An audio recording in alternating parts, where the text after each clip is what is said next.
નમસ્કાર દર્શક મિત્રો, ક્રાઇમ રિપોર્ટર્સ ટીવી ન્યૂઝમાં આપનું સ્વાગત છે। નેત્રંગ અંકલેશ્વર નવીનીકરણની કામગીરીમાં ભ્રષ્ટાચાર ચલાવી લેવામાં આવશે નહીં તેમ કહેતા સાંસદ મનસુખભાઈ વસાવા।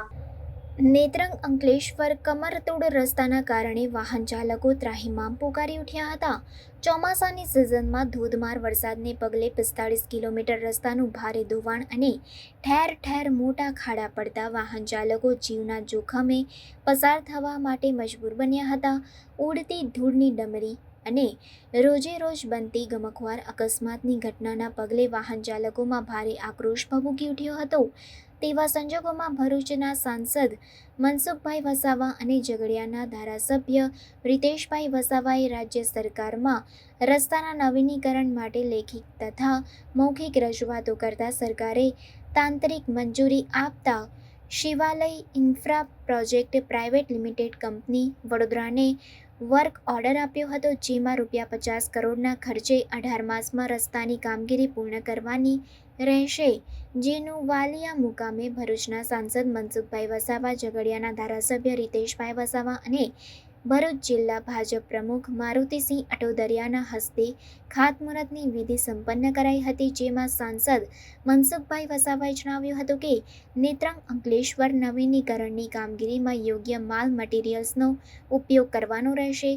વર્ષો પહેલાં જૂના કોન્ટ્રાક્ટર કોરીના માલિકો પાસેથી માલ સામાનની ખરીદી કરવી નહીં, રાજ્ય સરકારના નીતિ નિયમો મુજબ જ કામગીરી થવી જોઈએ। રસ્તાની કામગીરીમાં જો કટકી મારી ખાશે તો છોડીશ નહીં તેવી ચીમકી ઉચ્ચારતા ફફડાટ ફેલાઈ ગયો હતો। ધારાસભ્ય રીતેશભાઈ વસાવાએ રાજ્ય સરકારની વિવિધ યોજનાઓ વિશે માહિતી આપી હતી, જે દરમિયાન ભરૂચ જિલ્લા પંચાયત પ્રમુખ મહેન્દ્રસિંહ વાંસડિયા, રાયસિંગભાઈ વસાવા સહિત જવાબદાર અધિકારીઓ તથા પદાધિકારીઓ ઉપસ્થિત રહ્યા હતા। Reporter Vijay Vasava, crime reporters TV news, Netrang. અમને વાત કરો, અમે સોલ્વ કરીશું। કામદારને લગતા કોઈ ઇન્ડસ્ટ્રી સાથે જોડાયેલા પ્રશ્નો અમે સોલ્વ કરીએ છીએ। પરમ દિવસે અમે બેઠા, એક બે કંપનીના પ્રશ્નો હતા, એમાં આપણે કંપની પણ ચાલુ જોઈએ, કંપનીમાં કામદારોનું પણ શોષણ ના થવું જોઈએ, પણ આવું કંપનીની અંદર, ઉદ્યોગની અંદર એ પ્રકારનું જૂથ બનાવી ને રાજકારણ લાવશો તો ઉદ્યોગ કાલ ઉઠીને બંધ થઈ જવાનો છે। એ તો બીજે તો રહેવાનો છે। કોને નુકસાન? સ્થાનિક લોકોને, એમાં જે રોજગારી મેળવે છે એને નુકસાન છે। તો આપણે ઉદ્યોગ પણ ચાલુ જોઈએ, રોજગાર સ્થાનિક લોકોને મળ્યું પણ જોઈએ, ને એના માટે આપણે સક્ષમ પણ બનવું જોઈએ, લાયકાત પણ કેળવવી જોઈએ। એટલે અમે ખૂબ ભાર મૂકી અંગ્રેજી, ગણિત, ટેકનોલોજી વાળું શિક્ષણ જોઈએ। અદ્યતન પ્રકારની આઈટીઆઈ અંકલેશ્વરમાં સારામાં સારી ચાલે, ગુજરાતમાં 1 નંબરની આઈટીઆઈ આપણા અંકલેશ્વરમાં અમે ચલાવીએ છીએ, અને સ્થાનિક લોકોએ આપણો વાલિયામાં પણ સારી આઈટીઆઈ ચાલે, એના માટે પણ ચિંતા કરવી જોઈએ। તાલુકાના લોકોએ પણ ચિંતા કરવી જોઈએ ભાઈ। આપણા વિસ્તારની અંદર જે સરકારી સ્કૂલ હોય કે પછી આઈટીઆઈ હોય, આ બધું સરકારની ગાઈડલાઈન, કારણ કોઈક ને કોઈ કારણ છે આપણે એમાં સેટ નથી થતા, શિક્ષણ આપણું એવું નબળું છે। આઈએસ અધિકારી કેટલા ગુજરાતના, ભરૂચના કે નર્મદાના, આઈપીએસ કેટલા ડાયરેક્ટ પ્રમોટેડ નહીં, એટલે શિક્ષણમાં પણ ધ્યાન આપવું પડશે। મોટા મોટા ઉદ્યોગો આવ્યા છે, અહીંયા મોટા મોટા ઉદ્યોગો આવ્યા છે, એ ઉદ્યોગોમાં સ્થાનિક લોકોને, જિલ્લા લોકોને કામ મળે એના માટે શિક્ષણમાં પણ ધ્યાન આપવું પડશે। ટેકનિકલ શિક્ષણ, અનેક પ્રકારનું જે ઉદ્યોગોને અનુરૂપ, રોજગાર ધંધાને કઈ રીતના અનુરૂપ રાજ્ય સરકારનું શિક્ષણ, ભારત સરકાર શિક્ષણમાં ખૂબ ધ્યાન આપે છે ભાઈ, ખૂબ ધ્યાન આપે છે। વિકાસ કોને કહેવાય? રોડ, રસ્તા, બિલ્ડિંગ બની ગયા એટલે વિકાસ ગણો છો તમે? એ તો પ્રાથમિક સુવિધા છે, એ તો જરૂરિયાત વાળું સાધન છે, રોડ, રસ્તા, બિલ્ડિંગ। સાચું શિક્ષણ, અરે સાચો વિકાસ શિક્ષણ, જ્યાં જે ગામનું, જે તાલુકાનું શિક્ષણ સારું હશે, અંગ્રેજી, ગણિત, વિજ્ઞાન સાથે, એ ગામની અંદર 10, 15, 20, 50 છોકરા નોકરી કરતા હોય, કોઈ પોલીસમાં હોય, કોઈ ડોક્ટર હોય, કોઈ ક્લાર્ક હોય, કોઈ શિક્ષક હોય, કોઈ પ્રોફેસર હોય, કોઈ ફોરેસ્ટમાં નોકરી કરતા હોય, કોઈ ને કોઈ ગામની અંદર 20, 25, 50, તમે જાઓ રાજસ્થાનમાં, ખૂબ ચિંતા કરે છે।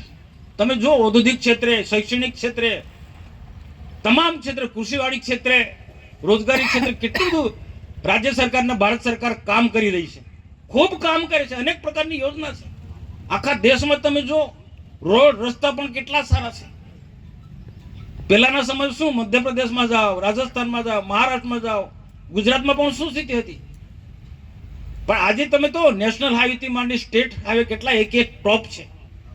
પરંતુ આપણે ત્યાં તકલીફ એટલા માટે છે કે મોટા મોટા ઇન્ડસ્ટ્રીઝ આવ્યા છે, કોરી ઉદ્યોગ છે, રેતી ઉદ્યોગ છે, ને આમાં જે રસ્તાની કેપેસિટી હોય એના કરતાં ઓવરલોડ વાહનો જાય, અને ચોમાસામાં ડામરનો ને વરસાદનો પાણીનો વેર, ઓછી કેપેસિટી વાળો રસ્તો, એમાં ડબલ કેપેસિટીની ટ્રક જાય, વાહનો જાય, હેવી વાહનો જાય, રસ્તો તૂટવાનો છે.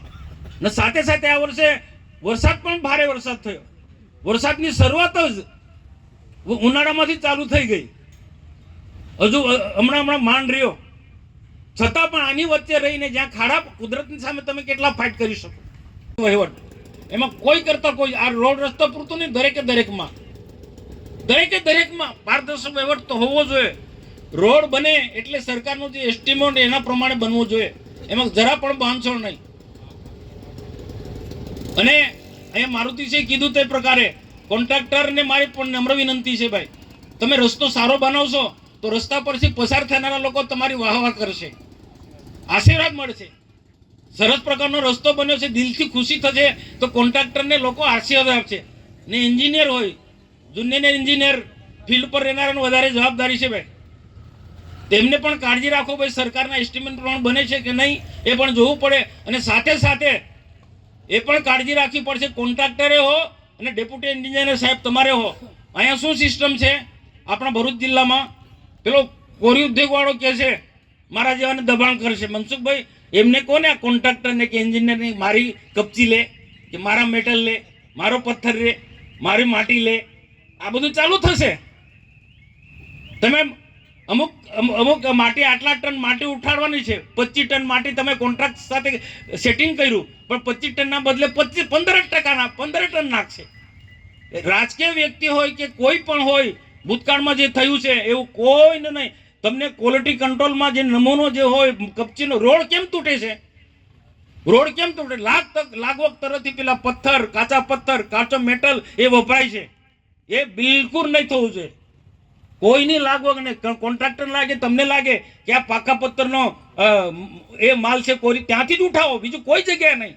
મનસુખ વસાવા ભલામણ કરે કે આ મારો ભાઈબંધ છે ભાઈ, આનું તમે કપચી લો કે મેટલ લો, નહીં. તમારા એસ્ટિમેટમાં આવતો હોય તે પ્રકારે જ, એ પ્રકારે કોઈ ગઈ નહીં. આજે અંકલેશ્વરથી વાલિયા અને વાલિયાથી નેત્રંગ સુધી સ્ટેટ હાઈવેના રસ્તાનું ખાતમુહૂર્ત કરવામાં આવ્યું. આ રસ્તો ખૂબ જ બિસ્માર હાલતમાં છે, અને એના કારણે આ રોડ પરથી આવનારા લોકો ખૂબ જ હેરાન થતા હતા. એને ધ્યાનમાં રાખીને રાજ્ય સરકારે રસ્તો મંજૂર કર્યો છે, અને આનું ખાતમુહૂર્ત આજે રાખવામાં આવ્યું હતું. આ રસ્તા તૂટવા પાછળનું એક જ કારણ છે કે આ વર્ષે અતિ ભારે વરસાદ થયો. અતિ ભારે વરસાદ, અને તેમાં ઇન્ડસ્ટ્રીઝ હોવાના કારણે ખાણ ખનીજની ઘણી લીઝો, રેતી ઉદ્યોગ સાથે જોડાયેલા હેવી વાહનો, ઓવરલોડ ગાડીઓ જવાના કારણે રસ્તો તૂટી ગયો હતો. ભારે વરસાદ ને ઓવરલોડ ગાડીઓ જવાના કારણે આ રસ્તા તૂટે છે. આજે મેં જાહેરમાં જે અપીલ કરી બધાને, તંત્રને, જોડાયેલા લોકોને, રસ્તો બનશે, સારો જ બનશે, સરકારના ગાઈડલાઇન મુજબ એસ્ટિમેટ પ્રમાણે જ બનવાનો છે. પણ પછી પણ જે ધ્યાન આપવું જોઈએ એ બધા જ લોકોએ ધ્યાન આપવું પડે. પોલીસ ડિપાર્ટમેન્ટ હોય, આરટીઓ હોય કે પછી જે પણ હોય, એ બધા જ લોકોએ ધ્યાન આપવું પડે. કારણ કે સરકાર વારંવાર રસ્તો નથી બનાવી આપવાનો, ને રસ્તો તૂટ્યા પછી આપણે કોઈને કોઈના માથે ઢોળી દઈએ છીએ. રસ્તો તૂટે છે એમાં એકને ઘણા બધા લોકો જવાબદાર હોય છે. તો એ જવાબદારી પણ બધાએ સમજવી પડે. અને રસ્તો તૂટે એટલે પ્રજાને સહન કરવું પડે, અને પ્રજા દુઃખી થાય એટલે સરકારના માથે પાડે. સરકારની માનસિકતા એવી હોતી નથી કે પ્રજાને દુઃખી કરવાની. પ્રજાની સુખાકારી માટે સતત સરકાર ચિંતિત છે. તો એને ધ્યાનમાં રાખીને આજે મેં ઘણા બધા સૂચનો કર્યા છે. રસ્તો ખૂબ સારો બનશે, થોડો સમય લાગશે. લોકોએ પણ આ રોડ પર પસાર થનારા લોકોએ પણ થોડું સહન કરો. આટલો ટાઈમ સહન કર્યું છે તો થોડું તમારે સહન કરવું પડશે, ને જે કામ થતું હોય ત્યાં થોડો સહયોગ આપશો, અને સારામાં સારો રસ્તો બનશે એના માટે હું ગેરંટી આપું છું.